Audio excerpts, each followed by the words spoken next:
Welcome back to the Crypto Market Updates channel. Today is the 21st of December.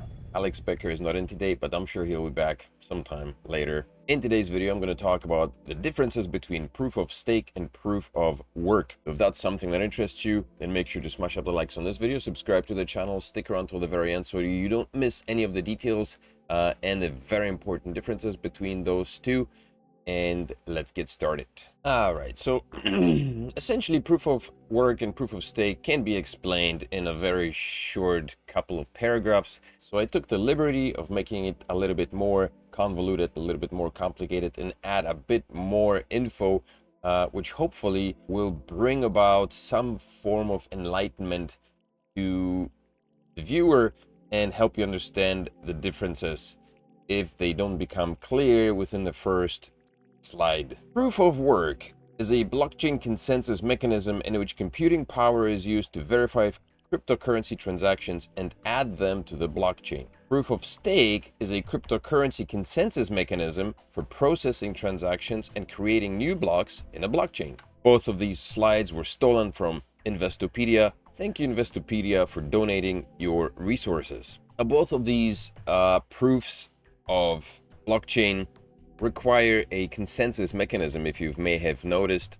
and so it bodes well for us to look at what consensus means. And essentially it means the same thing as it does in everyday language. Proof of work and proof of stake models are called consensus mechanisms, and they are requirement to confirm transactions that take place on the blockchain without the need for third-party integration.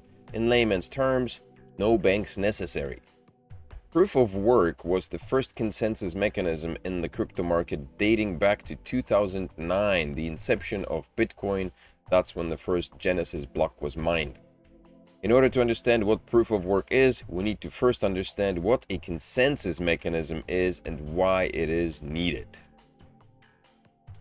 So what is a consensus mechanism? Consensus mechanism in a centralized database, say a financial record system. The database is theoretically managed by an administrator, so some dude in the bank who takes care of all your cash going in and make sure that it's all there in place and none of it gets lost. Of course, it gets lent out because it's fractional reserve, so the $100 that you deposit, the bank gets to turn into 10,000. because they lend it out left and right, collect interest on it and all that stuff. You get all that, right? So this administrator has access to add, update, and delete into the database. Theoretically, if they want, they can ask for what we owe them in regards of the data. However, blockchain operates differently. It has a distributed ledger and is self-governing. Suppose if one user on the network says that we owe them $10,000, this information can be checked by other nodes on the network and can be flagged as fraud instantly, making it an important advantage on the consensus mechanism. The consensus model makes the blockchain more reliable, fair, real-time, efficient, and transparent. So going back to this whole administrator dude, who may be calling you saying that you owe him money because you didn't pay for some things. Now, unless you were tracking your database to the T, which you probably wouldn't have had because that's why you have the administrator to do that for you in the first place, you would have to face, having to argue with the administrator the fact that you think you're not liable to pay any outstanding fees, while the administrator could argue that you are. Whereas on the consensus mechanism on the blockchain, the network verifies that the transaction or that the demands posed by the administrator are fraudulent, and therefore the network will decide that the transaction is wrong and you have nothing to worry about. Suppose Bob sends $10 to Tom. Ideally, Bob's account should be debited and Tom's account is to be credited. In a centralized database, this transaction will be owned by an administrator and can be tampered with theoretically. So a bank could basically change the numbers theoretically. Of course, they don't in most cases, but they could. However, in a blockchain network, this information will be stored in a decentralized ledger, which is public. But how do we ensure that everyone has the same record about this transaction between Bob and Tom? This is where proof of work comes into picture. And if you watched my other video on what blockchain is and Bitcoin, you will understand by now that a blockchain is made of a network of computers out of which everyone validates each block before the block is attached to the blockchain to make sure that the block is a valid one and it isn't a double spend or false transaction. Proof of work. So what is proof of work? It's a consensus mechanism, much like the proof of stake, but there is a lot more to it. It is an algorithm to eliminate the fake usage of computing power. It was designed to eliminate the issues of double spending on crypto projects. Now, what is double spending, you might ask? Well, double spending is exactly what it sounds like. It's the idea of spending the same amount twice. Suppose Bob has $10 in his account and he sends $10 each to both Tom and Alice. This should not be possible since Bob has only $10 in his account. In the case of centralized authority, it can be verified by the administrator, but in the case of blockchain, it is done by proof of work. Double spending is bad for any crypto projects because it creates duplicate tokens and makes the project worthless as the price cannot be predicted. So again, on a network, a block that would be issued twice will be plugged by the network, and one of the blocks will be rejected so that there is no double spend. And here's a funky little visual. It's kind of grainy, but basically a buyer purchases Bitcoin and here's a seller A, seller B, and then a buyer will purchase that Bitcoin from seller A and it gets approved. That's the block on the blockchain, while seller B cannot be approved because that Bitcoin has already been purchased by from the seller A, and so seller B's block is abandoned or rejected. How does proof of work function in a use case? Blocks on the blockchain are essentially a list of transactions. For example, each block on the Bitcoin network consists of up to 100 transactions each. Suppose Bob sends $10 to Tom and $5 to Alice. These two are separate transactions on the network and are associated with a block where each block is then attached to a previous block, forming a chain of blocks called the blockchain. And again, if you haven't watched my other videos, then please make sure to do so. I explain exactly what blockchain is, so check out that video as well. Miners are essentially the ones participating on the blockchain to add a new block. On a typical Bitcoin network, it takes up to 10 minutes to find the winning proof of work to add the block. This is kind of the problem with Bitcoin. That's what everybody's whinging and whining about, that it just takes too long to process transactions, and it makes Bitcoin not the ultimate candidate for everyday transactions. I mean, if you wanted to go buy coffee and imagine you want to pay $5 or whatever coffee tastes like in a coffee shop now, and you have to wait 10 minutes for it to for the transaction to process. Granted, it takes a little time for coffee to be made, but then you would still have to wait for the transaction to process before actually before the coffee making process begins. That's why there are other blockchains springing up and everybody's trying to come up with a better solution, with a faster solution. That's why things like Caspa, Solana, and Carlson pop up, because these projects, these blockchains, try to solve some of the problems that Bitcoin is facing, which is slow processing times and scalability, which is another problem. The Bitcoin blockchain is not very scalable, and so other blockchains try to create a blockchain that is fast, efficient, scalable, that people can build upon that existing blockchain and not be bogged down. Some of the criticism to proof of work is in the form of centralization, and that is a wrong assumption, but I will get to that in a second. So mining pools. What are mining pools? On the blockchain network, miners with better infrastructure will be able to mine more and get more rewards. As a result, miners across the network are now collaborating to create miner pools where they share the computing power and distribute the coin evenly. This leads to centralization of coins among groups of miners, which is against the spirit of blockchain. Basically, right now, the way it works, Anybody can be a miner as long as you've got some of the right equipment. You need to have a computer. There are different coins that are mined in different ways. There are ASIC miners, which are very powerful computational machines. There are GPUs and there are CPUs, and there are FDPHA, some other machine that I forget the name of. And these computers are used to validate, process blocks and validate them on the blockchain, on each individual blockchain. And of course, a more powerful computer will be able to process blocks faster because it will be able to solve the mathematical puzzles more efficiently. So a miner with a smaller computational power will not be able to process blockchain or process blocks as fast as a more powerful computer. So if you are doing it individually, you might be hard-pressed to find a block and thus hard-pressed to get rewards. That's why people started to pool their mining power together and created mining pools. The assumption is that everybody will pile into one and the same mining pool and thus kill the idea of decentralization. However, there are a lot of mining pools that spring up on every mining coin because everybody wants to get a piece of the pie, and most miners are aware of the problem of centralization, and most miners try to avoid centralization as much as they possibly can.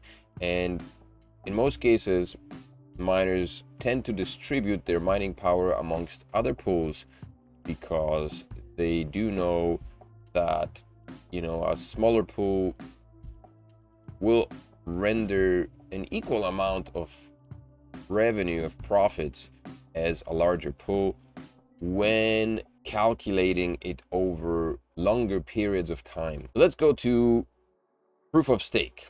So in 2011, a Bitcoin user named Quantum Mechanics came up with a white paper named Proof of Work instead of Proof of Stake.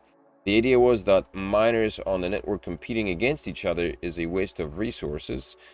Instead, in proof of stake, where we will have randomly chosen nodes to act as validator.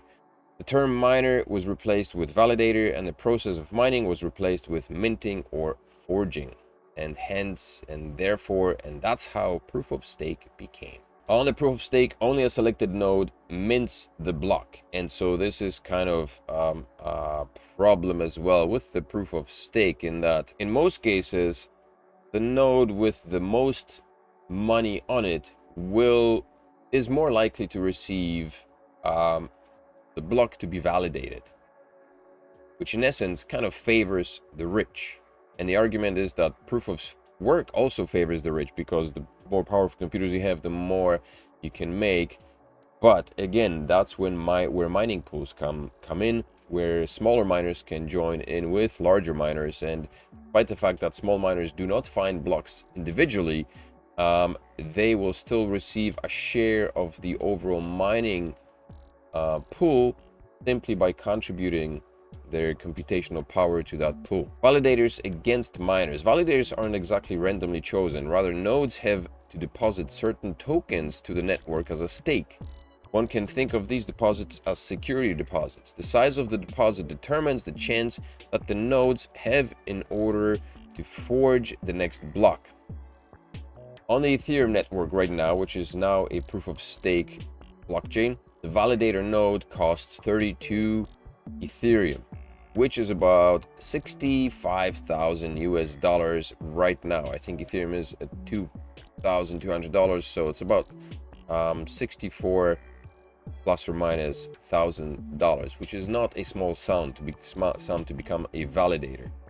And so when we're talking about, you know, selective breeding, or when we're talking about selective validators and centralization and favoring the rich, this is kind of what we're talking about.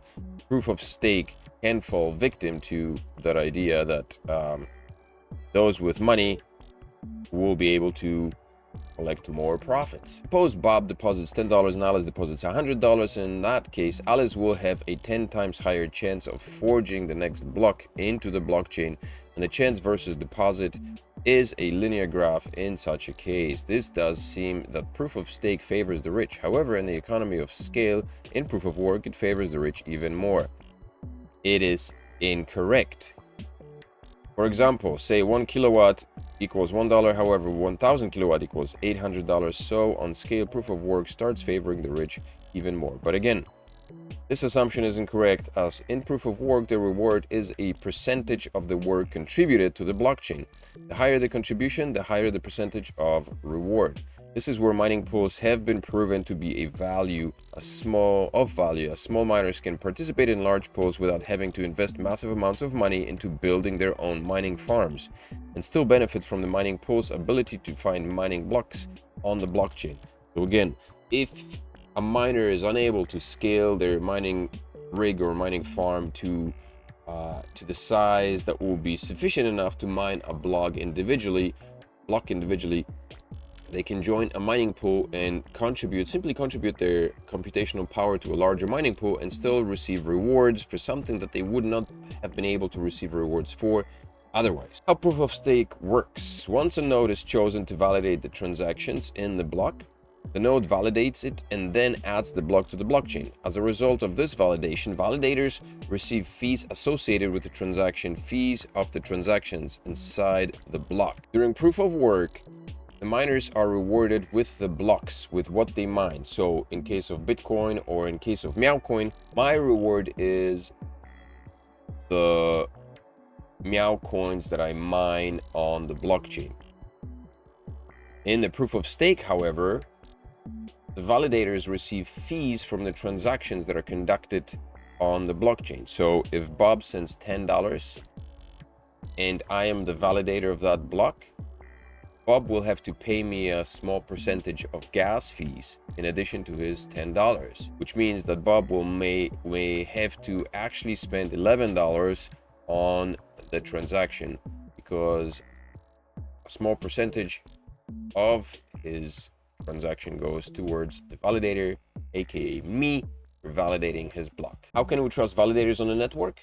That's where the stakes come in. Remember that each validator has to deposit a few tokens as a security. In some cases, it's a lot of tokens, like in Ethereum, it's 32 tokens, which is a lot.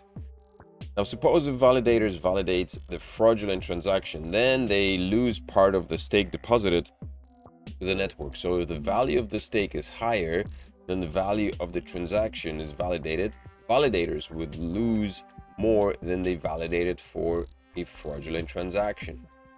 Once the validators stop validating the transaction, then the deposit and the transaction fees earned by forging the blocks are released after a certain period of time. Why not straight away? Because the network needs time to validate and punish any fraudulent transaction that might have been validated. Here is a quick little visual comparing proof of work versus proof of stake. So in proof of work, we've got the ability to mine a block, and it's determined by the computational power of each miner. On the proof of stake blockchain, the ability to mine is determined by how many tokens of this currency the owners own. A reward is given on proof of work. A reward is given to each miner who solves each block, or to a pool that solves a block. In the proof of stake, the miner does not earn rewards but is paid with network fees. In proof of work, hackers need 51% of the network computing power to add a block and execute a 51% attack, which is highly unlikely but not impossible. It's highly unlikely because in order to have 51% of computational power requires spend a lot of money. Imagine right now, for example, on Bitcoin, you would have to have enough computational power, which means you have to spend a lot of money in order to provide the power for that computational electricity, for that computational power to take over 51% of the blockchain. In proof of stake, a hacker would need to own 51% of all cryptocurrencies on the network to secure an attack, which is typically impossible unless it is Ethereum, in which case I think a majority of it is owned by the Ethereum Foundation. Kind of renders Ethereum a centralized cryptocurrency. Here's another visual comparing proof of work and proof of stake once again. Proof of work is defining an expensive computer calculation called mining blocks. In proof of stake, the miner of a few blocks of a new block in the blockchain is chosen in a deterministic way depending on wealth on the stake. So the more you've got stake, the more likely you are to be chosen as a validator for that transaction. In proof of work, a reward is given to the first who solves each block calculation. In proof of stake, the miners do not receive a block reward but collect network fees as the reward in the form of gas or GUI on Ethereum. In proof of work, miners compete with computer power to be the first to find a solution. In proof of stake, this mechanism makes proof of stake mining much more energy efficient because the computational power used is much smaller. And that essentially concludes a quick summary of the differences between proof of work and proof of stake. And I know that I didn't touch upon everything. I know that some things are missing. If you are in the know-how and if you are an expert, or if you have something else to add, then please, I would very much welcome comments below the video. Feel free to jump in, share in the conversation, partake in the conversation, and I very much welcome anybody commenting and supporting the channel, which I would like to encourage you to do once more. Smash up the likes, subscribe to the channel, come back for another video next time, and until then, keep your crypto wallet safe. Crypto Father out.